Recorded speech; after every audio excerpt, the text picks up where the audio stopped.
నేను బ్లెస్ అవ్వాలా ప్రభా. నేను ఒక మాట, నీ కొంప గురించి నీ గురించి నువ్వే రాత్రి లేచి ప్రార్థన చేయకపోవడానికి నాకేం పట్టింది చేయనికే? హల్లెలూయా.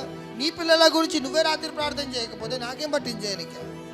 చాలామంది సేవకులు చెప్తారు, నేను నీకోసం ప్రేయర్ చేస్తున్నాను. నమ్మకు, దేవుడు నువ్వు ప్రార్థన చేసేదాకా ఏ కార్యాలు చేయడు. నువ్వు సేవకుని ప్రార్థన కేవలము నిన్ను బలపరచడానికి మాత్రమే. కానీ దేవుని ప్రార్థన నీకు అద్భుతాలు చేయడం మొదలుపెట్టు. అరే నీకు రోగం వస్తే నీకు బాగుపడాలని లేక, నువ్వు పరుగులెత్తాలని లేక, నేను ఎట్లా బ్లెస్ అవ్వాలి, నా జీవితం ఏందని తెలియకుండా ఇప్పుడు నీకు 30,000 వచ్చింది, సరే ఇప్పుడు 50,000 వచ్చింది కరెక్టే.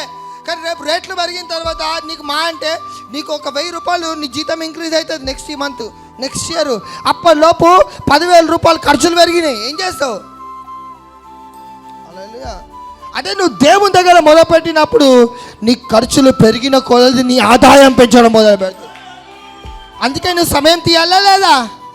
నీ పిల్లలు కానట్టు బిహేవ్ చేయడానికి వీలేదు. నీ కుటుంబం రానట్టు బిహేవ్ చేయడానికి దేవునికి సమయం తీ. అప్పుడు ఏమవుతుంది? చాలా.